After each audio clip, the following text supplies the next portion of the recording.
আমি প্রথমেই 2026-এ এসে আপনাদেরই সন্তান, ইন্টার পড়ুয়া একটা ছেলে,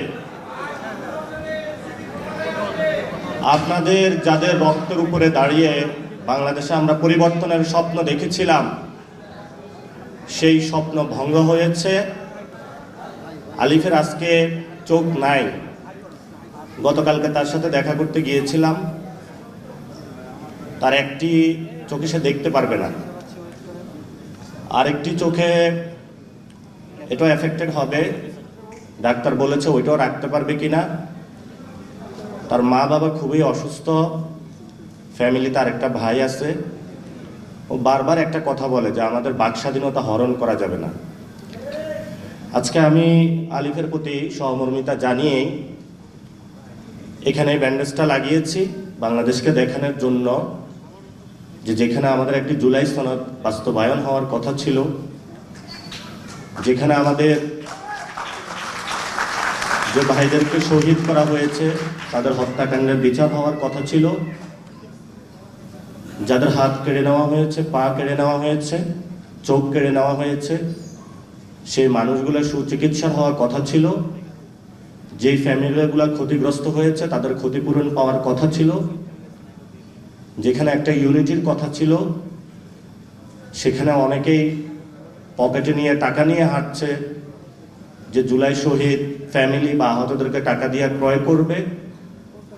কিন্তু আল্লাহর কি অশেষ লীলা খেলা, বাংলাদেশের শহীদ ফ্যামিলি এবং আহত যারা আছেন তাদের মন এত শক্ত এবং এত পবিত্র যে দুনিয়ার চাঁদ তারা নিয়ে আসলো এবং যত টাকা নিয়ে আসিস তাদেরকে কেউ ক্রয় করতে পারবে না বাংলাদেশে।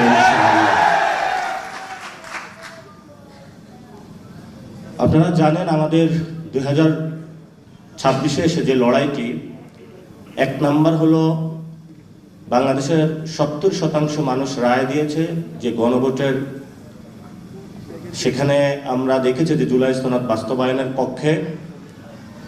সেটা যিনি প্রধানমন্ত্রী হয়েছেন উনি 2টা ভোটে প্রধানমন্ত্রী হয়েছেন, একটা ভোটে নয়। ফলত একটা ভোট মানবেন, আরেকটা ভোট যদি না মানেন তাহলে আমরা ভবিষ্যতে আপনাকে অবৈধ প্রধানমন্ত্রী বলবো। এই জন্য বাংলাদেশে যে কোনো মূল্যে, যেহেতু জনগণ রায় দিয়েছে, এই জনগণ 2026-এ যে রায় দিয়েছে, 1971 সালের আগেও এরকম একটা রায় দিয়েছিল যে আমরা বৈষম্যের বিরুদ্ধে দাঁড়াচ্ছি, আমাদের ভাত রুটি রুজি কেড়ে নেওয়ার অনেকে চেষ্টা করছে। সে রায়কে, জনগণের যে রায়টা আছে সেটাকে শ্রদ্ধা জানানো হয় নাই, ফলত বাংলাদেশ স্বাধীনতা লাভ করেছে। এরপরও জনগণ অনেক রায় দিয়েছে, সেটা বাস্তবায়ন করা হয় নাই। 90-এ 3 দল মিলে একটা রূপরেখা চূড়ান্ত করেছিল, সেই চূড়ান্ত রেখাটাও বাস্তবায়ন করা হয় নাই। ফলত শেখ হাসিনা 17 বছর বাংলাদেশে ফেসিবাদী ব্যবস্থা চালিয়ে দিতে পেরেছিল। এবং সেখানের 90-এর যে আন্দোলনটা হয়েছিল, যদি 3 দলীয় রূপরেখাটা বাস্তবায়ন করা হতো তাহলে শেখ হাসিনা 17 বছর থাকতে পারতো না এবং আমাদের 1400 ভাইও শহীদ হইতো না, অসংখ্য মানুষের হাত পা চলে যেত না।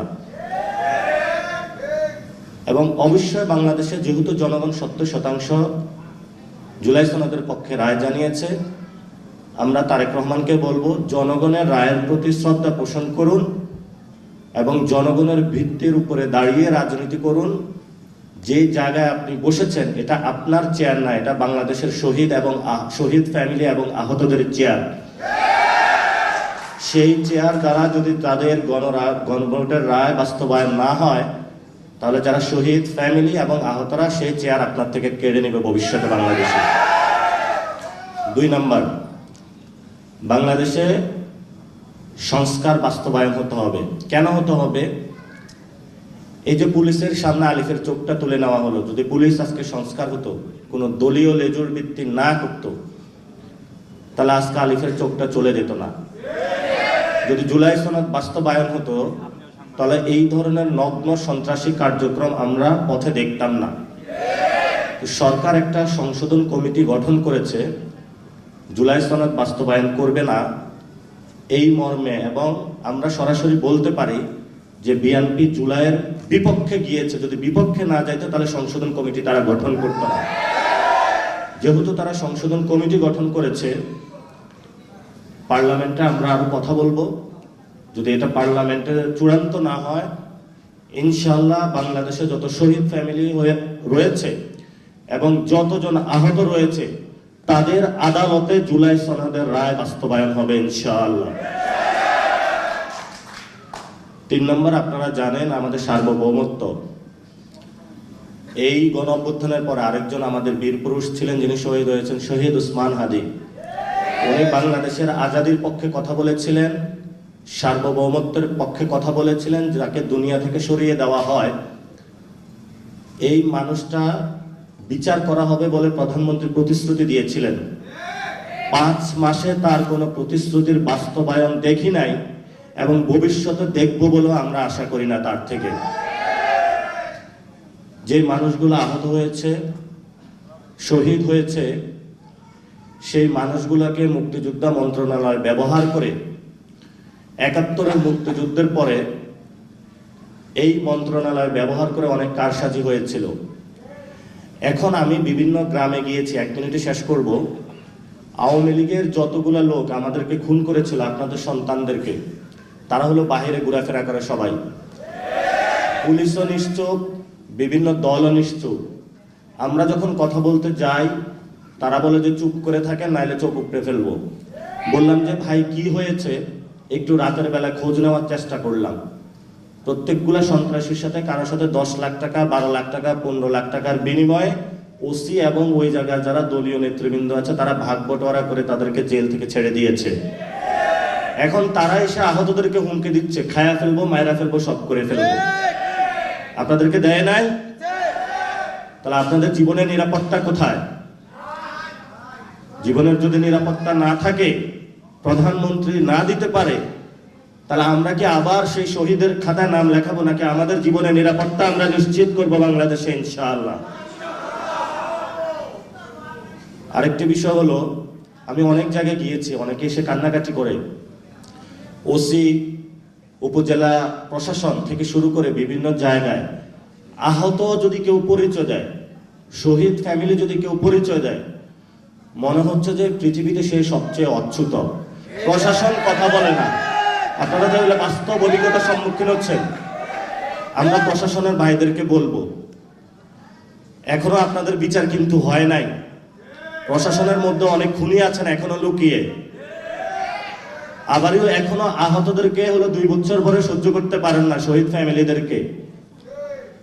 আমরা বলবো যারা প্রশাসনে এই খুনের সাথে জড়িত ছিল তাদেরকে বিচারের আওতায় নিয়ে আসার জন্য, এবং যারা আহত শহীদ ফ্যামিলিদের দেখলে তেলে বেগুনে জ্বলে উঠে, আমরা ওদেরকে চিহ্নিত করার চেষ্টা চালাবো, কারণ ওরা হলো গুপ্ত আওয়ামী লীগ। প্রশাসনে গুপ্ত আওয়ামী লীগ না থাকলে তাহলে তারা শহীদ ফ্যামিলি এবং আহতদের সাথে এই ধরনের আচরণ করতে পারে না। আপনারা আজকে এসেছেন, অনেকেই বলে আমি বিএনপির বিরোধিতা করি। আমার জীবনে আমি বিএনপির বিরোধিতা করতে যাই নাই। প্রথমটা শুরু হয়েছিল, আমি যাত্রাবাড়িতে গিয়েছিলাম একটা প্রোগ্রামে, শহীদদের প্রোগ্রামে। গিয়ে এক শহীদ ফ্যামিলির বাবা, উনি বক্তব্য দিলেন।